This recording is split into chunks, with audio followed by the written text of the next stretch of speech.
Good morning. This is doctor Sachin. जैसे कि आजकल सर्दियों का मौसम चला है, तो आप सब लोगों ने एक बात ज़रूर नोटिस की होगी कि सर्दियों में जो है खांसी, ज़ुकाम, बुखार, इन सब के केसेस जो हैं अचानक से बढ़ जाते हैं। इन सब चीज़ों को हम मेडिकल टर्म में बोलते हैं वायरल फीवर। तो आज हम जानेंगे सर्दियों में होने वाले वायरल फीवर के बारे में। ये कैसे होता है, इसके लक्षण क्या हैं और इसका ट्रीटमेंट के बारे में भी हम कुछ जानेंगे, और साथ में इससे बचाव के लिए हम क्या क्या कर सकते हैं। तो सबसे पहले हम जानेंगे कि वायरल फीवर क्या होता है। तो वायरल फीवर जो है वायरस की वजह से होता है। यह बड़ी आसानी से एक व्यक्ति से दूसरे व्यक्ति में फैल सकता है, और वायरल फीवर के सबसे ज़्यादा केसेस जो हैं आपके सर्दियों में ही देखने को मिलते हैं। तो अब हम जानेंगे कि सर्दियों में ही वायरल फीवर के केसेस इतने ज़्यादा क्यों बढ़ जाते हैं। तो इसके कई कारण हो सकते हैं, जैसे कि आपकी नाक में एक अंदरूनी परत होती है जो कि इस वायरस से लड़ने का काम करती है। ये जो अंदरूनी परत है आपको इस वायरस के इन्फेक्शन से बचाती है। अब ठंड में क्या होता है कि ठंडी हवाओं की वजह से आपकी नाक की अंदरूनी परत जो है सूख जाती है, और जिससे कि वो अपना काम सही तरीके से नहीं कर पाती और वायरस जो है ईजिली इन्फेक्शन कर जाता है। दूसरा, ठंड में धूप भी कम लगती है, या फिर धूप भी कम होने के कारण से भी आपकी रोग प्रतिरोधक क्षमता जो है कम हो जाती है। तीसरा कारण ये हो सकता है कि ठंड में कमरे, खिड़कियाँ, दरवाजे मोस्टली बंद ही रहते हैं, तो वेंटिलेशन भी कम ही होता है। तो यह भी एक बहुत ही बड़ा कारण है वायरल फीवर के फैलने का। तो इन सब चीज़ों की वजह से जो है वायरस ठंड में काफ़ी ज़्यादा समय तक सर्वाइव कर जाता है, और उसे आगे फर्दर इन्फेक्शन करने में आसानी रहती है। तो यह वायरस फैलता कैसे है?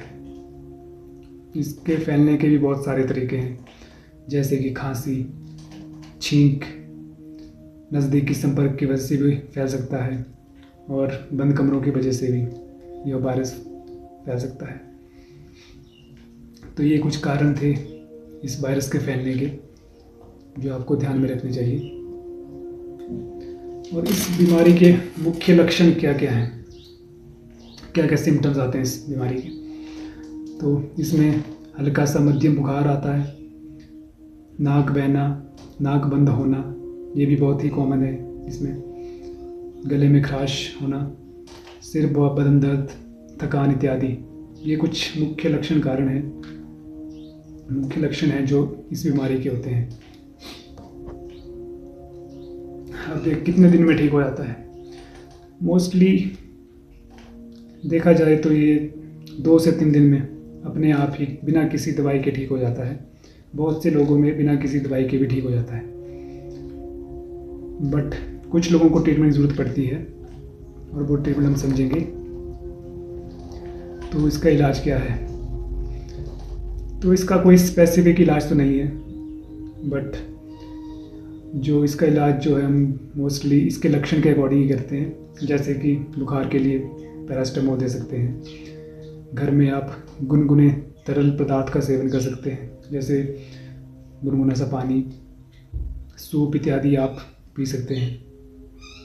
भाप एक बहुत ही अच्छा तरीका है जुकाम से निजात पाने का, और रेस्ट, साथ में रेस्ट करना भी बहुत ज़रूरी होता है इसमें। और इस वायरल फीवर में क्या नहीं करना चाहिए? एक तो सबसे बड़ी बात, बिना अपनी डॉक्टर की सलाह के कोई भी दवाई नहीं लेनी चाहिए, और बिना सलाह के एंटीबायोटिक तो बिल्कुल ही मत लेना, क्योंकि यहाँ मेरे पास भी बहुत केसेस आते हैं, वो पहले कहीं स्टोर से दवाइयाँ ले लेते हैं, वो स्टोर वाला उन्हें एंटीबायोटिक भी दे देता साथ में। क्योंकि यह वायरल फीवर है तो एंटीबायोटिक इस पर कोई भी असर नहीं करेगी।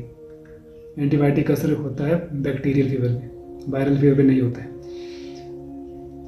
तो जब सच में ही आपको एंटीबायोटिक की ज़रूरत पड़ेगी तो उस वक्त एंटीबायोटिक जो आपका काम नहीं करेगी बिल्कुल भी। इसे हम मेडिकल टर्म में बोलते हैं एंटीबायोटिक रेजिस्टेंस, कि जब आपको ज़रूरत थी सच में एंटीबायोटिक लेने की तो उस टाइम एंटीबायोटिक काम ही नहीं कर रही। तो इसलिए बिना मतलब से एंटीबायोटिक नहीं लेनी चाहिए। अगर लेनी भी है तो एक बार अपने डॉक्टर से सलाह मशवरा भी ज़रूर कर लें। दूसरा, खांसी की दवाई भी बार बार नहीं खानी चाहिए। और सबसे बड़ी बात, बच्चों में तो बिल्कुल भी खुद से दवाई बिल्कुल ही मत देना, क्योंकि बच्चों को वैसे भी बहुत ही कम दवाएं दी जाती हैं और बिना डॉक्टर के पूछे आप बच्चों को दवाइयाँ दें तो वो बिल्कुल सही नहीं है। तो ये कुछ बातें थी जो आपको इस वायरल फीवर में नहीं करनी चाहिए।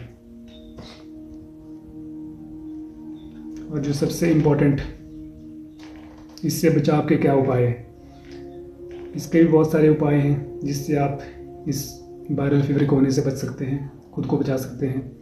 जैसे कि बार बार हाथ साफ करना, छींकते समय मुंह ढक के रख सकते हैं आप, गर्म कपड़े पहन के रख सकते हैं, और अच्छा खाना और आराम।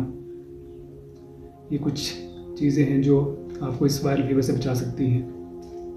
आप अपने घर वालों को भी ये चीज़ें बता सकते हैं।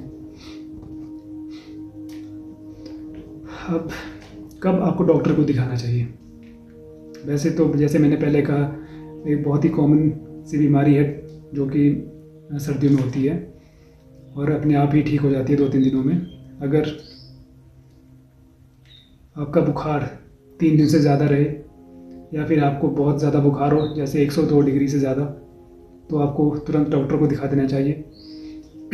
छोटे बच्चों को चाहे छोटा कम बुखार हो या फिर ज़्यादा बुखार हो, तो छोटे बच्चों को तो रिस्क नहीं ले सकते, तो आप छोटे बच्चों को तो उसी टाइम आप डॉक्टर के पास दिखा सकते हैं। और अगर कोई पुरानी बीमारियां हो साथ में, जैसे डायबिटीज़ की, बीपी शुगर की, तो इन केसेस में भी आप डॉक्टर को दिखा देना चाहिए।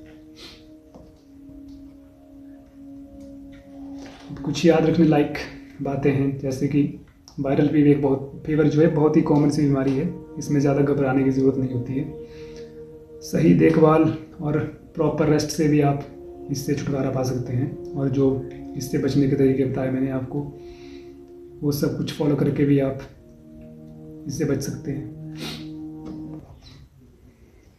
Thank you.